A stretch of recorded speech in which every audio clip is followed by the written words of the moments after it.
Good morning. I wanted to catch up with you and just let you know how I'm going with some of my projects. So I thought it'd be perfect to do a podcast episode. It's been a couple of weeks since I last updated you on my works in progress and some acquisitions. And I haven't bought any yarn, don't worry, but I have got some. So let me catch you up on how it's all going. I've got a lovely mug of hot chocolate here, so let me know if I get hot chocolate on my face while I'm talking to you. So I would usually probably start with finished objects, but I don't have any. I haven't been able to finish anything since I last spoke to you, but I have made a lot of progress on my whips. So I want to start with my low tide, which last you saw it was just a neckband. I now have the full yoke and about half of the body of this beautiful pullover. So this is a pattern by Unwind Knitwear, Rachel Ilsley. It's a saddle shoulder, top down, cable and lace design. I'm knitting this in Knit Picks Gloss DK in the colour Kenai. I've made so much progress on this since I last showed you. Yeah, the last I told you about it, I was saying how challenging the yoke was, and that's definitely still true, but I'm through it now and we're onto the body and it's smooth sailing. I've memorized the cable repeat, so I don't need to use the pattern anymore, which makes things way easier. I've also already had to do some surgery, so at one point I realized a full repeat of this pattern too late that I had missed a set of eyelets. So I was missing about 4 eyelets, so 8 rows, and I realized about 10 rows in. And I had to drop back in the pattern and add the eyelets back in, and it meant that I was missing stitches. So by the time I got back up to where my needles were, it was so tight because I had to add about 4 stitches back in. But I did get it all sorted, and I think it'll block out. It's on the back too, so that's just fine. I also just realized last night that I had an additional set of eyelets that I didn't need. So I fixed that, but that's what I get for trying to, not reference a pattern, but I really don't like referencing charts. So if I can memorize it, that's what I'll do. As I said last time, the color of this is incredible. I love the yarn. It's a 70% merino, 30% silk blend, and it's just beautiful. And I am so proud of this tension. I'll have to get closer ups. This is some of my best tension ever. I've just noticed a dropped slip stitch. Oh, okay. This is some of my best tension ever. For once in my life, I am following the designer's recommended needles. So Rachel recommends 3.5mm needles. I usually have to size down because I'm a loose knitter. This time I've actually used the recommended needles and I'm pretty much bang on gauge, I think. It's hard to measure without blocking because obviously the pattern pulls in quite a lot. But yeah, the sizing's not going to be a worry. But yeah, using the recommended needles has meant that I have really been trying to use the needles to kind of size my stitches. And I think that's really been improving my tension. So maybe I can address some of my wonky tension issues.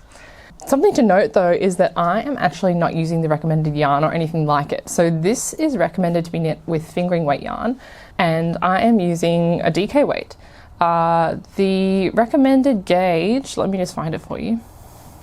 Yeah, so the recommended gauge is 23 stitches over 4 inches. So that to me sounded like it would suit a DK knit on a slightly tighter gauge. And just because I'm knitting from stash only this year, I don't have that many options. So I decided to take a bit of a risk and use DK weight yarn and the recommended needles instead of sizing down. So I was fully expecting this could have turned out way too big. That hasn't really happened. It might be a tiny bit big, but that's okay because I've deliberately chosen to knit the size 2, which would only have given me a very small amount of ease, maybe 1 or 2 inches. So if it's a little big, that's not a big deal. However, the one thing that makes me nervous is the amount of yarn I have. So this is secondhand yarn. This is all I have left. So I have 5 balls left. I started with 9 balls, so they're 50 grams each, meaning I had 450 grams to work with. So that means I've used 4 balls, well, I still got most of 1 ball attached to this, so this is like 3.5 balls maybe, having been knit up. And I was able to do a little bit of maths and figure out how many balls I'd need for the rest of the body. And it's looking like for the rest of the body, I'd need about 3 more balls. So with the one I've got attached at the moment, plus 2 from the bag, that would leave me 3 balls remaining for the sleeves. And I did some stitch comparisons. The sleeves make up almost as many stitches as the body. So I would need to put aside about 3 balls for the sleeves also. So what that all means is that I'm going to be running relatively tight on yarn. I think I'll have enough, but I do have a backup plan if when I complete the body I don't have 3 balls left. I'm going to have to adjust my approach to the sleeves, and I think I'll do a shortened sleeve, so maybe a half sleeve, and I would knit the sleeve straight and then decrease very suddenly at the end and do a tight cuff so that I could kind of push the sleeves up and have a little bit of a vintage puff sleeve style. If I do have enough yarn though, I'll do full length sleeves, and I still don't know what kind of style I want to do. The pattern suggests a relatively tapered sleeve, and so far I've knit everything to pattern, so it would be nice to follow the pattern as is, but I'm not a huge fan of just slim fitted tapered sleeves, so I'll see what I think. And to me this pattern maybe calls for a slightly looser, like fluttery sleeve, not a bell sleeve, but you know, fewer decreases in the sleeve, so have a little think about that. But yeah, there is no world in which I order more yarn because this is from Knit Picks in the US, and the shipping rates and the shipping times and all of that are exorbitant. So I'm just going to make do with what I have, but to me 450 grams is a pretty standard amount of yarn for a jumper, so I'd be surprised if I run out, but it's happened before. So I wouldn't be that surprised. I forgot to say, I don't know if I'm the smartest person in the world or not, but I've started using detachable, interchangeable cords as my sleeve holders. And because I have the swivel cords, I'm able to put a connector between the 2 ends of one cord and swivel it together, because these kind of swivel independently, and so I have this kind of infinite loop, so the sleeve stitches will never fall off, and it kind of holds the arms open like that, so I can get a sense of what the garment looks like. So yeah, tell me if anyone else does this or if I've just figured that out, but yeah, hack for you. I've just realized I didn't tell you what I'm wearing. So if you've seen my What I Knit in 2024 video, you'll know what this is, but this is the jumper that I self-drafted or kind of freehanded based on Petite Knit's zipper sweater. This was a whole saga, but it is one of my favorite finished pieces. It's so cozy. It's very heavy. I think it's 800 or 850 grams. It's incredible, but it does have some issues. So one of the ends under the armpit has weaseled its way out. But then on this side, I've actually got a huge hole in the armpit. It just kind of appeared out of nowhere. And looking at it, it looks like it's where I spliced 2 ends together. So this is knit entirely in Cascade's Eco Cloud, which is an alpaca and wool yarn. Natural and undyed. It's gorgeous. So I was able to splice all these ends for my stripes and for the underarms. So I guess at the underarms I started doing stripe, and so it meant that I attached a grey ball to a brown ball, and I can see that they've come apart. So there's now maybe a thumb-sized hole in my underarm, and I know that if I pull it or if I wash it, it's going to fall apart. So I'm going to have to repair that. I still have both the ends, but I'm just not sure how to reattach them to one another. I might just have to tie a knot. I'm not really sure how to approach it, so if you have any suggestions, let me know. But yeah, that's what I'm wearing today. I can't zip it up because my microphone's attached to the zip. I'll get you some better photos of it. But yeah, this is my outfit of the day. Okay, so that's enough about what I'm wearing and about the low tide. My next whip that I mentioned last podcast were the Drowse socks, So this is a pattern by Kaori Katsurada, and they are slouchy brioche socks. Now, it might not look like I've made much progress since I last showed these to you in my autumn knitting plans video, but trust me, I've been knitting on them. I've just learned, since learning brioche, that it is incredibly slow to knit up. For every row, you have to go around twice. And this is something I didn't like about double knitting, which I did in my recent test knit. Going around the rows twice just makes it feel so much slower, and it makes my hands sore because you're doing kind of twice as many unnecessarily slipped stitches. So yeah, I've been knitting on this, and I'm the kind of person who I don't like to kind of track things as I'm going if I feel they're going slow. So the example I can give is if I'm running on a treadmill, I don't look at the numbers on the treadmill. I don't want to know how far I've got left because that just makes it drag out to me. So similarly, I knew I had to knit 6 inches of this leg. So I wasn't checking until I thought I was close to 6 inches. So last night I was going to take this out somewhere, and I thought I'd better check that I haven't, overshot 6 inches. Girl, this is 3 inches. So I'm halfway, you can't see, I'm halfway to the leg length that I need. And it's been weeks. So yeah, this is definitely a slow going pattern, but I'm hoping that means when I get to the heel and the foot, it's going to fly by. In case you didn't hear last time, I'm knitting this with Delicious Yarns Desert Tweed Light, which is 100% superwash merino, but then with tweed flex. And then I'm also going to be knitting the heel and toe in a contrast colour. This is Bendigo Woolen Mills 4-ply sock, which I've dyed myself. So those are the socks. I am halfway through one of the legs. Crikey.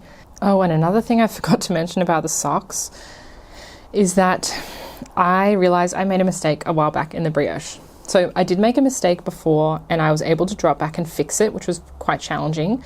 I've realized now about halfway back in the sock, so several inches, I have this funny stitch. Let me find it for you. Can't even find it right now. Anyway, I've made a mistake halfway back in the sock. But the problem is it's exactly between where the beginning of round is. It's on that stitch.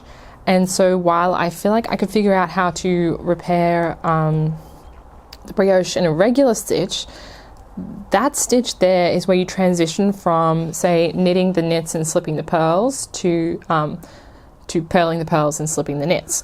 And so I'm not sure if repairing a stitch on that exact one would be the same as the others. I don't know if you pick up the exact same yarn or if there would be something else. So I'm a little bit fearful to fix it. And it's also really hard to tell, obviously, because I can't even find it right now. And I'm wondering if, on the foot, if it would even be visible. So I'm just continuing to knit past it, which is maybe not a good idea because the longer I do that, the harder it is for me to fix. But here's how it looks like. It's going to be a really cool slouchy sock, and obviously the yarn is working up in a really cool pattern. So in the loop, this yarn was mostly brown, and then it had about a quarter of the loop was white, orange, and white. So that is working up to make these cool stripes. And because of the nature of the brioche, the stripes are kind of alternating from being on the main colour to being a part of the background colour. So this stripe here is on the knits, and then this stripe here is on the pearls and the yarn overs at the back there, and vice versa. So that's a really cool feature. It's kind of making these alternating stripes. And yeah, I think it's going to look awesome. It's going to be quite a busy sock, especially with the contrast heel and toe, but again, these are just intended to be home socks, so I don't really mind if they're a little bit crazy and busy. And I think this stripe pattern works up really nicely in a sock, probably nicer than in a garment where the stripes would have been broken up over a longer row, and they wouldn't have made these nice white, orange, white alternating pattern. So yeah, as you can probably tell, I'm dedicating most of my time to knitting my low tide. I really want to wear it, and the weather is cooling down, so yeah, that's definitely my focus. And I'm aware that a DK kind of gauge jumper will take me quite a long time. So I'm hoping that I can have that one done within the next couple of weeks. I am going away this coming weekend, so I'm going to take it with me and just try to really get some good progress done on it in the car. And those are still my only 2 whips, so I haven't cast anything new on. I don't really like having multiple whips at once. I'm not the kind of person to cast on lots of things. I feel it makes the progress feel slower to me. So if I'm only working on one thing or maybe 2 things, then it just feels like I make faster progress and I kind of finish patterns quicker. Whereas if I've got 5 things cast on, it's going to take me 5 times as long to finish all of them.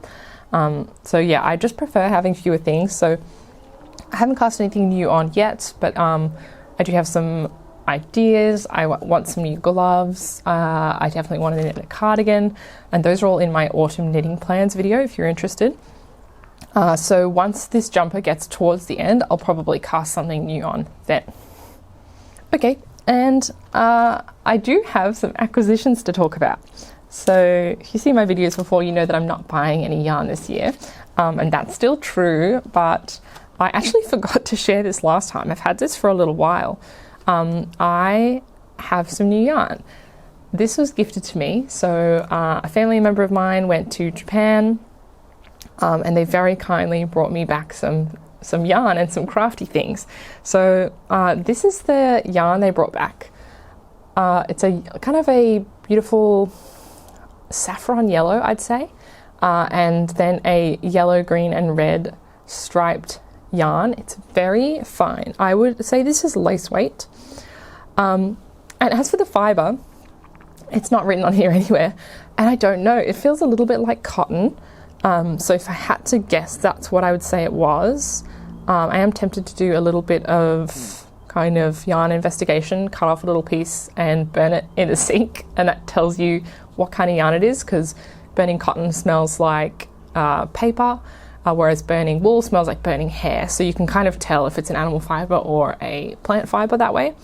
But yeah, just from the feel, it's very dry and very soft, so that's what I'd guess it is.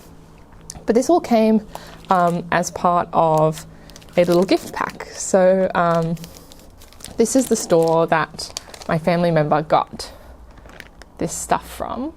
And she also got me to go, I think with this yarn, a sashiko sampler. So sashiko is a Japanese embroidery or mending style done with running stitches.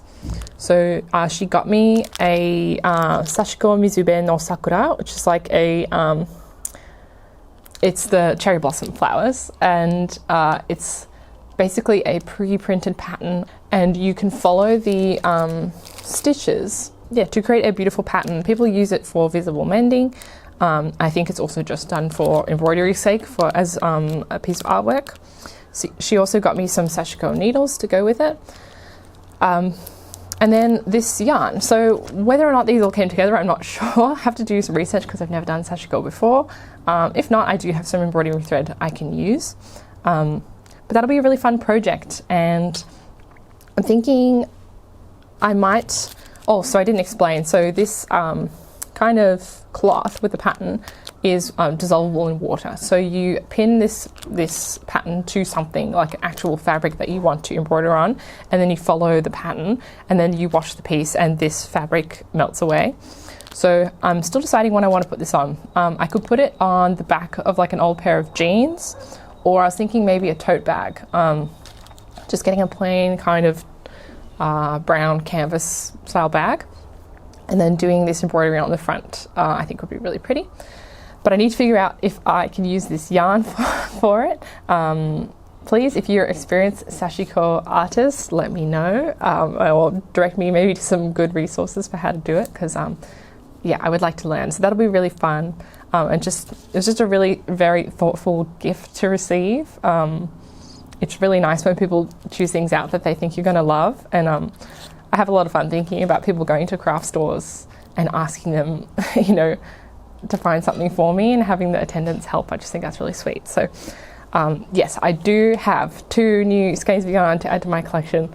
I still think overall I am down yarn. So as I mentioned, I am approaching 4 balls into my low tide, so that's 200 grams.